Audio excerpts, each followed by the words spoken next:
Hello everyone, আজকে আমি আলোচনা করছি তুলনামূলক রাজনীতি সম্পর্কে। এটা মূলত তুলনামূলক রাজনীতি বা কম্পারেটিভ পলিটিক্সের আমার প্রথম সিরিজের প্রথম ভিডিও। এর সংজ্ঞা কি সম্পর্কে আলোচনা করব, এর কি অর্থ আছে, এর কি প্রকৃতি আছে, মূলত সেইগুলো সম্পর্কে বিস্তারিত আলোচনা করব। তো তুলনামূলক রাজনীতি বলতে আমরা কি বুঝি? তুলনা করা, সেটা কোনো দেশের সঙ্গে দেশের হতে পারে, কোনো দেশের যে ব্যবস্থাগুলো আছে সেই ব্যবস্থাগুলো সম্পর্কে হতে পারে, সেই দেশের প্রতিষ্ঠানগুলো সম্পর্কে হতে পারে। তো এর কি সংজ্ঞা আছে সেটা দেখে নেওয়া যাক। তুলনামূলক রাজনীতি হলো রাষ্ট্রবিজ্ঞানের একটি গুরুত্বপূর্ণ শাখা। অবশ্যই এটা আমরা রাষ্ট্রবিজ্ঞানে পড়ি, অন্য কোনো বিষয়ে অন্য কোনো সাবজেক্টে আমরা এটা পড়ি না। তাই রাষ্ট্রবিজ্ঞানের এটি একটি গুরুত্বপূর্ণ শাখা, যেখানে বিভিন্ন দেশের রাজনৈতিক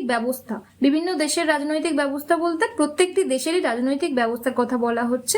তার যে প্রতিষ্ঠানগুলো আছে, তার যে নীতি, মানে প্রত্যেকটি ব্যবস্থায় যে নীতিগুলো আছে, সেই নীতির যেগুলো আচার আচরণ, মানে মানুষের আচরণের কথা বলা হচ্ছে, এবং এর যে প্রক্রিয়াগুলো আছে সেইগুলো সম্পর্কে মূলত আলোচনা করা হয়।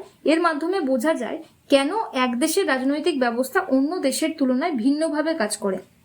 মানে আমি যদি একটা বড় দেশের সঙ্গে একটা ছোট দেশের তুলনা করি, বা একটা সমান ভাবাপন্ন দেশ, মানে একটা সমান দেশের সঙ্গে আর একটা দেশের আমি তুলনা করি, সেই দেশের যে ব্যবস্থা আছে, সেই দেশের প্রতিষ্ঠান আছে, নীতি আচরণ, এই সমস্ত জিনিসগুলো আছে, সেই দেশের সঙ্গে অন্য দেশের তুলনা করলে দেখা যাবে যে সেই দেশ দুটো ভিন্ন, এবং তারা মানে সেই রাষ্ট্রের আকৃতি, সেই রাষ্ট্রের প্রকৃতি সবকিছুই হচ্ছে ভিন্নভাবে কাজ করে। সেই দুটি দেশের হচ্ছে রাজনৈতিক ব্যবস্থা সবকিছুই হচ্ছে আলাদা আলাদা ভাবে কাজ করে। এই যে বিভিন্নতার কারণে আমরা তুলনামূলক রাজনীতি আলোচনা করি, এবং কোন কোন উপাদান রাজনৈতিক ব্যবস্থাকে প্রভাবিত করে।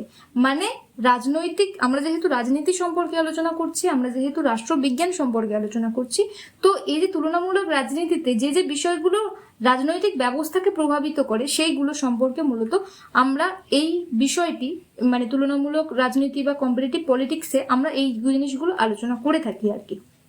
তো এবার আসা যাক তুলনামূলক রাজনীতির অর্থ বা মিনিং অফ কম্পারেটিভ পলিটিক্স, সেটি সম্পর্কে আলোচনা করি। তো তুলনামূলক রাজনীতি এটি দুটো শব্দ নিয়ে গঠিত। একটা হচ্ছে তুলনামূলক, মানে তুলনা করা, যেটাকে কম্পারেটিভ বলা হয়, এবং আরেকটি হচ্ছে পলিটিক্স, অর্থাৎ রাষ্ট্র ও ক্ষমতা সম্পর্কিত কার্যকলাপ বলতে আমরা রাষ্ট্র ব্যবস্থার কথা বললে, আমরা রাজনীতির কথা বললে অবশ্যই ক্ষমতা, পাওয়ার, এসবের কথা আগে বুঝি। তাই জন্য রাষ্ট্র সম্পর্ক এবং ক্ষমতার যে কার্যকলাপগুলো আছে, ক্ষমতার যে কার্যকলাপগুলো বলতে যারা আমাদের রিপ্রেজেন্টেটিভ, যারা আমাদের প্রতিনিধি, তারা কিভাবে হচ্ছে ক্ষমতায় এসেছে, সেই সমস্ত জিনিসগুলো নিয়ে আমরা আলোচনা করি। অর্থাৎ বিভিন্ন দেশের রাজনৈতিক প্রতিষ্ঠান, সরকার ব্যবস্থা, রাজনৈতিক দল, নির্বাচন, সংবিধান ইত্যাদির মধ্যে তুলনা করে তাদের মধ্যে মিল ও অমিল নির্ণয় করাই হলো তুলনামূলক রাজনীতি। আশা করি এতদূর যা বুঝিয়েছি তুলনামূলক রাজনীতি বলতে বোঝা গেছে। আগে কি করা হতো? আগে শুধুমাত্র সংবিধান এবং সরকারি কাঠামোর তুলনা করা হতো, কিন্তু আধুনিক যুগে যেহেতু তুলনামূলক রাজনীতি একটা ডাইনামিক সাবজেক্ট, তাই জন্য আধুনিক যুগে শুধুমাত্র যে সংবিধান এবং সরকারি কাঠামোর তুলনা করা হয় সেটা নয়, এর সঙ্গে সঙ্গে আরো কিছু জিনিস ইনক্লুড করা হয়েছে, যেমন রাজনৈতিক সংস্কৃতি ইন দ্য সেন্স মানুষের যে রাজনৈতিক অংশগ্রহণ আছে কোনো পার্টিতে, কোনো হচ্ছে, মানে মানুষ তো অবশ্যই ভোট দেওয়ার মাধ্যমে তার রাজনৈতিক অংশগ্রহণ প্রকাশ করে, কিন্তু মানুষের যে রাজনৈতিক অংশগ্রহণ আছে সেটা বিভিন্ন দেশের ক্ষেত্রে বিভিন্ন দেশে হচ্ছে ভিন্ন। যেমন আফ্রিকার যে রাজনৈতিক অংশগ্রহণ আছে সেই জিনিসটা, এবং এশিয়ার বা হচ্ছে অন্য বেশি উন্নত দেশের যে রাজনৈতিক সংস্কৃতি আছে বা তাদের যে পার্টিসিপেশন আছে, পলিটিক্যাল পার্টিসিপেশন আছে, সেটা অনেকটা আলাদা। যেমন আফ্রিকার রাজনীতিতে তারা রাষ্ট্রপ্রধান সম্পর্কে খুব একটা সচেতন নয়, খুব একটা অ্যাওয়ার নয়, কিন্তু এইসব দেশের যে হচ্ছে রাষ্ট্রপ্রধান আছে বা প্রতিনিধি আছে, যারা জনগণের দ্বারা নির্বাচিত হয়ে আসছে, তাদের সম্পর্কে বা পলিটিক্যাল পার্টিসিপেশন সম্পর্কে মানে বেশি তারা পলিটিক্যালি পার্টিসিপেট করে, এটাই বলতে চাইছি। তো এই জিনিসটাকে আমরা রাজনৈতিক সংস্কৃতি বলি। রাজনৈতিক অংশগ্রহণ বলতে রাজনীতিতে কতটা এরা অংশগ্রহণ করছে, মানে মানুষ, মানে নাগরিকরা রাজনীতিতে কতটা অংশগ্রহণ করছে, মানে তারা কতটা হচ্ছে ভোট দেওয়ার ক্ষেত্রে আগ্রহী আছে, কতটা তাদের রাজনীতিতে অংশগ্রহণের অধিকার আছে, কতটা তারা হচ্ছে রাজনীতি থেকে অনীহা প্রকাশ করে, এই জিনিসগুলোকে আমরা রাজনৈতিক অংশগ্রহণ বলবো। তারপর নেতৃত্ব, কোনো নাগরিক শুধুমাত্র ভোটাধিকার দিয়েই থেমে থাকে না, তার নিজেরও হচ্ছে ইলেকশন কন্টেস্ট করার ইচ্ছা হতে পারে, সে নেতৃত্ব দেওয়ার ক্ষমতা রাখতে পারে, সেই জিনিসটাকে আমরা বলবো নেতৃত্ব। তারপরে গণমাধ্যম, সামাজিক ও অর্থনৈতিক প্রভাবও এর অন্তর্ভুক্ত রয়েছে। গণমাধ্যম বলতে আমাদের যে গণমাধ্যম আছে, আমাদের যে মিডিয়া হাউস আছে, আমাদের যে নিউজ পেপার আছে, রেডিও আছে, এই জিনিসগুলোকে আমরা গণমাধ্যম বলবো।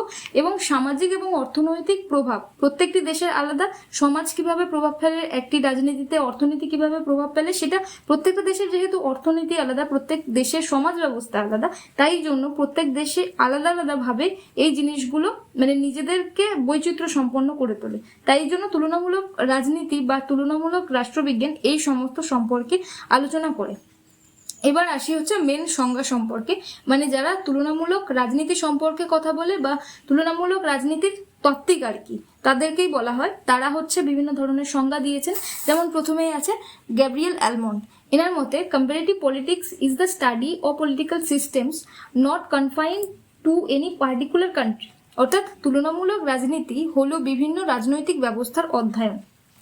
বিভিন্ন রাজনৈতিক ব্যবস্থা বলতে বিভিন্ন ধরনের বিভিন্ন দেশের যে রাজনৈতিক ব্যবস্থা আছে, মূলত আমরা সেটার কথা বলছি। বিভিন্ন দেশের রাজনৈতিক ব্যবস্থার অধ্যয়নই হচ্ছে তুলনামূলক রাজনীতি। এটা গ্যাব্রিয়েল অ্যালমন্ডের মতে।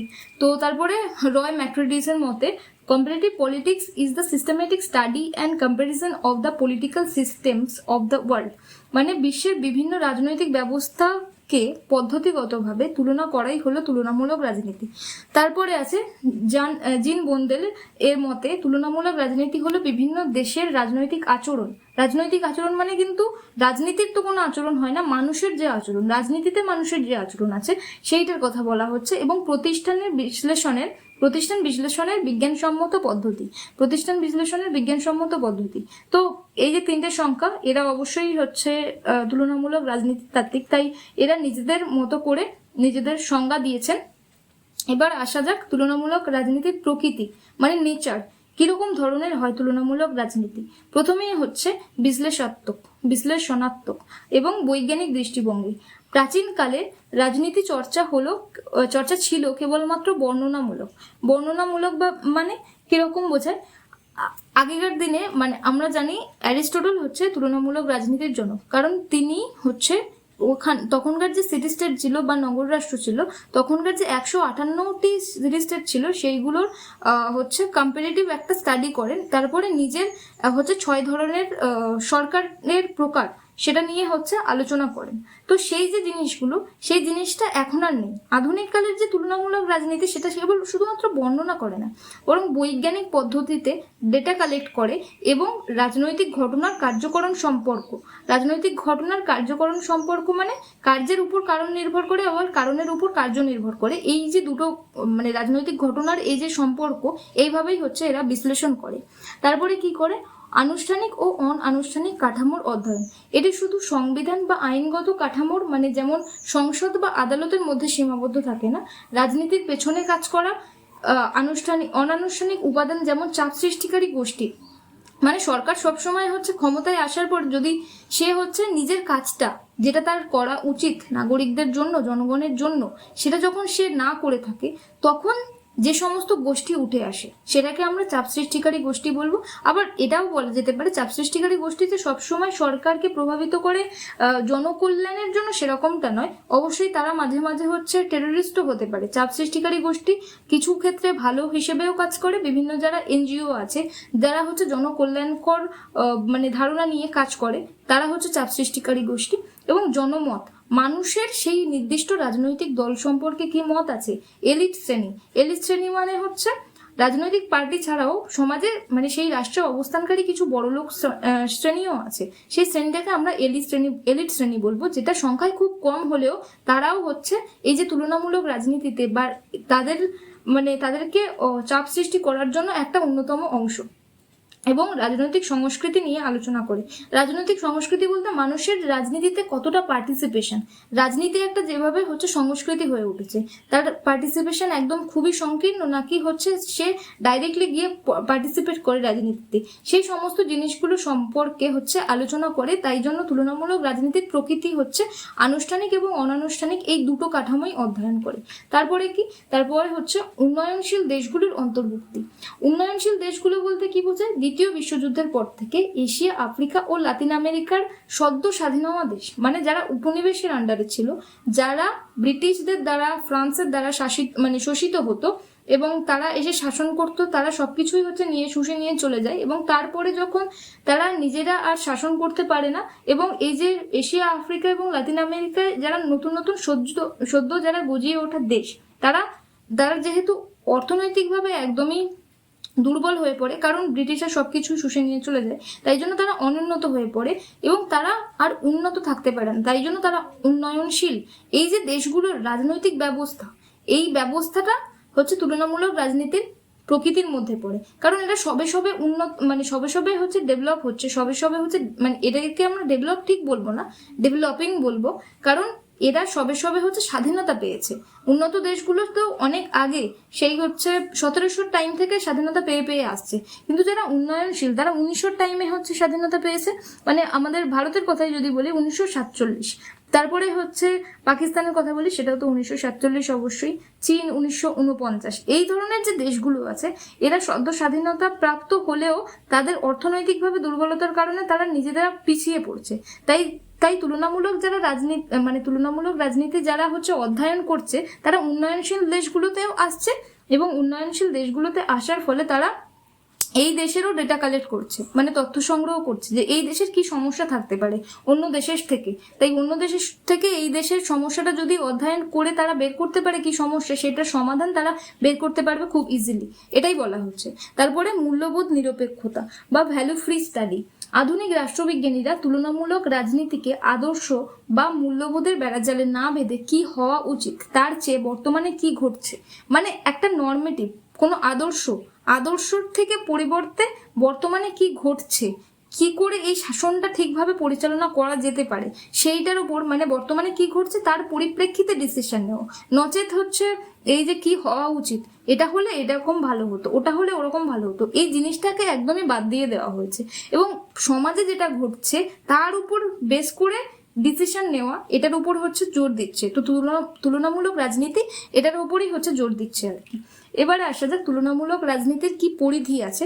মানে তুলনামূলক রাজনীতি পরিধি বলতে এখানে কতটা জিনিস নিয়ে আলোচনা করে, যেমন আন্তর্জাতিক সম্পর্ক কতটা জিনিস নিয়ে আলোচনা করে সেটা যদি বলি যে অনেক জিনিস নিয়ে, বিভিন্ন দেশের সঙ্গে দেশের সম্পর্ক, বিভিন্ন ধরনের ট্রিটি, বিভিন্ন ইন্টারন্যাশনাল অর্গানাইজেশন, এই জিনিসগুলো নিয়ে আলোচনা করে। মানে আন্তর্জাতিক সম্পর্কের কি পরিধি আছে, কতটা সে যেতে পারে, কতটা তার আলোচনার এখতিয়ারের মধ্যে পড়ে। তো তুলনামূলক রাজনীতিরও পরিধি আছে, সে কতটা আলোচনা করতে পারে সেটা সম্পর্কে এবারে বলি। তো প্রথমেই আছে সংবিধান ও শাসন ব্যবস্থা।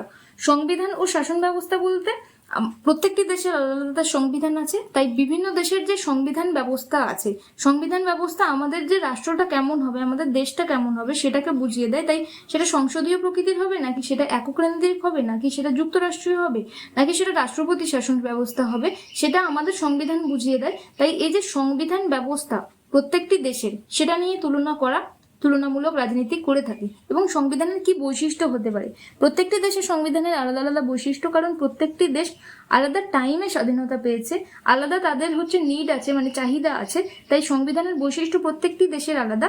সেই জিনিসগুলো নিয়ে তুলনামূলক রাজনীতি আলোচনা করে। আর কি আলোচনা করে, সেকেন্ড হচ্ছে রাজনৈতিক প্রতিষ্ঠান। রাজনৈতিক প্রতিষ্ঠান বলতে আমাদের যে বিভাগগুলো আছে, আইনসভা আছে, আমাদের শাসন বিভাগ আছে, তারপরে আমাদের বিচার বিভাগ আছে, নির্বাচন কমিশন আছে, এটা সব দেশেই কম বেশি আছে, এবং সব দেশের আলাদা আলাদা সিস্টেমে বিচার কার্য পরিচালনা করা হয়, সব দেশে আলাদাভাবে শাসন করা হয়, আলাদাভাবে আইন প্রণয়নের যে সিস্টেম, আইন আলাদাভাবে বানানো হয়। এই যে জিনিসগুলো, এইগুলো হচ্ছে তুলনামূলক রাজনীতি বা তুলনামূলক রাষ্ট্রবিজ্ঞান হচ্ছে আলোচনা করে। তারপরে 3 নম্বর রাজনৈতিক দল ও চাপ সৃষ্টিকারী গোষ্ঠী। রাজনৈতিক দল ও চাপ সৃষ্টিকারী গোষ্ঠী বলতে বিভিন্ন দেশের যে রাজনৈতিক দল আছে, দলের গঠন, প্রত্যেকটি দেশের রাজনৈতিক দল আলাদা, দলের বিভিন্ন ধরনের ভ্যারাইটি নাম আছে। তো এই যে নাম, তাদের যে কার্যকলাপ, তাদের যে আইডিওলজি মানে মতাদর্শ, সেই সমস্ত জিনিস সম্পর্কে আলোচনা করে। আর কি আলোচনা করে, সেই দলের কার্যগুলি সম্পর্কে, যেটা বললামই আর কি।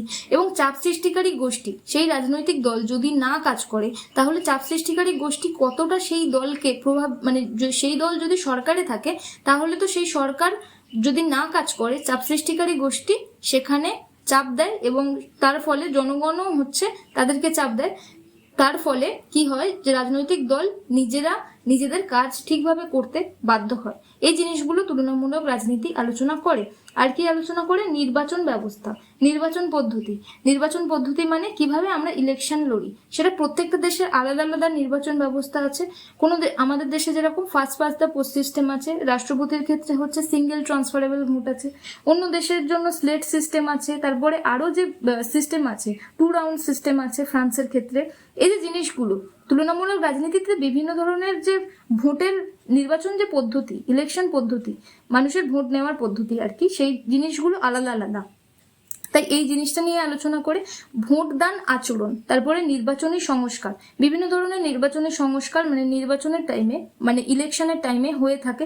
যেমন হচ্ছে আমাদের দেশে নোটা ইনক্লুড করা হয়েছে, ভিভিপ্যাট ইনক্লুড করা হয়েছে, তারপরে 61st কনস্টিটিউশনাল অ্যামেন্ডমেন্টে কি করা হয়েছে, আমাদের হচ্ছে 18 বছর আনা হয়েছে, 21 বছর ছিল ভোটাধিকারের বয়স, তারপরে 18 বছর আনা হয়েছে।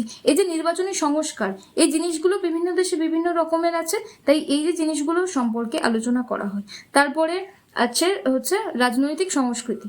রাজনৈতিক সংস্কৃতি মানে মানুষের যে রাজনৈতিক মূল্যবোধ, বিশ্বাস, আচরণ, মানুষের রাজনৈতিক যে অংশগ্রহণ, রাজনীতিতে তারা কতটা আগ্রহী কতটা অনাগ্রহী, তাদের এই সমস্ত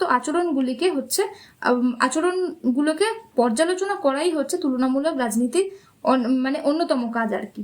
তো তারপরে আসে 6 নম্বরে রাজনৈতিক উন্নয়ন এবং আধুনিকীকরণ।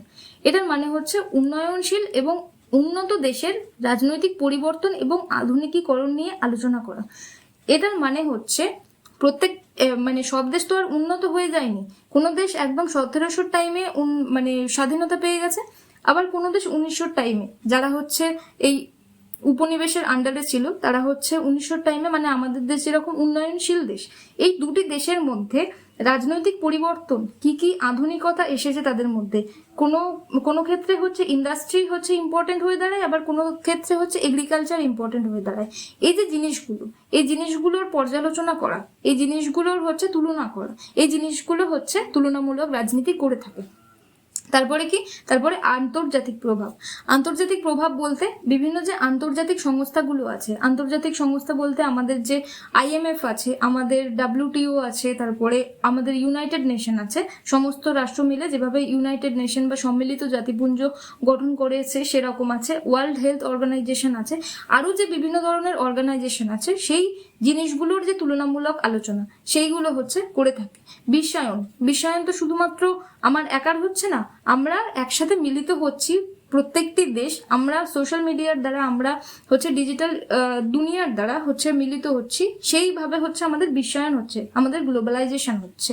তো এই যে জিনিসটা, তারপরে যুদ্ধ হলে তো একটা দেশের সঙ্গে আরেকটা দেশ যখন জড়িয়ে পড়ে তখন বিশ্বের অন্য দেশগুলোও জড়িয়ে পড়ে, এবং এই যে আন্তর্জাতিক সংস্থা হিসেবে আমাদের ইউনাইটেড নেশন বা সম্মিলিত জাতিপুঞ্জ জড়িয়ে পড়ে। যুদ্ধ হলেও হচ্ছে এটা তুলনামূলক রাজনীতির একটা পরিধি, একটা পার্ট, তারাও হচ্ছে এই জিনিসগুলো নিয়ে আলোচনা করে। এবং কূটনীতি সব দেশ ব্যবহার করে, কূটনীতি না ব্যবহার করে কোনো দেশ হচ্ছে নিজের টেরিটরিকে কখনোই বাঁচিয়ে রাখতে পারে না। তাই কূটনীতিটা হচ্ছে তুলনামূলক রাজনীতির অবশ্যই একটা পার্ট। এইগুলো সম্পর্কে হচ্ছে তুলনামূলক রাজনীতি আলোচনা করে। তারপরে হচ্ছে জননীতি বা পাবলিক পলিসি। বিভিন্ন দেশের শিক্ষা ব্যবস্থা, আমার দেশের শিক্ষা ব্যবস্থা যেরকম অন্য দেশের শিক্ষা ব্যবস্থা সেরকম নয়, তাদের দেশের স্বাস্থ্য যেরকম আমাদের দেশের স্বাস্থ্য সেরকম নয়। প্রত্যেকটি দেশের এই যে জিনিসগুলো, যে কাঠামোগুলো আছে, সেই জিনিসগুলো আলাদা আলাদা। তাই এইগুলো আলোচনা করা হচ্ছে তুলনামূলক রাজনীতির কাজ। এবং অর্থনীতি ও কল্যাণমূলক নীতির তুলনা করা। অর্থনীতি মানে হচ্ছে আমার দেশের অর্থনীতি একরকম, অন্য দেশের আলাদা।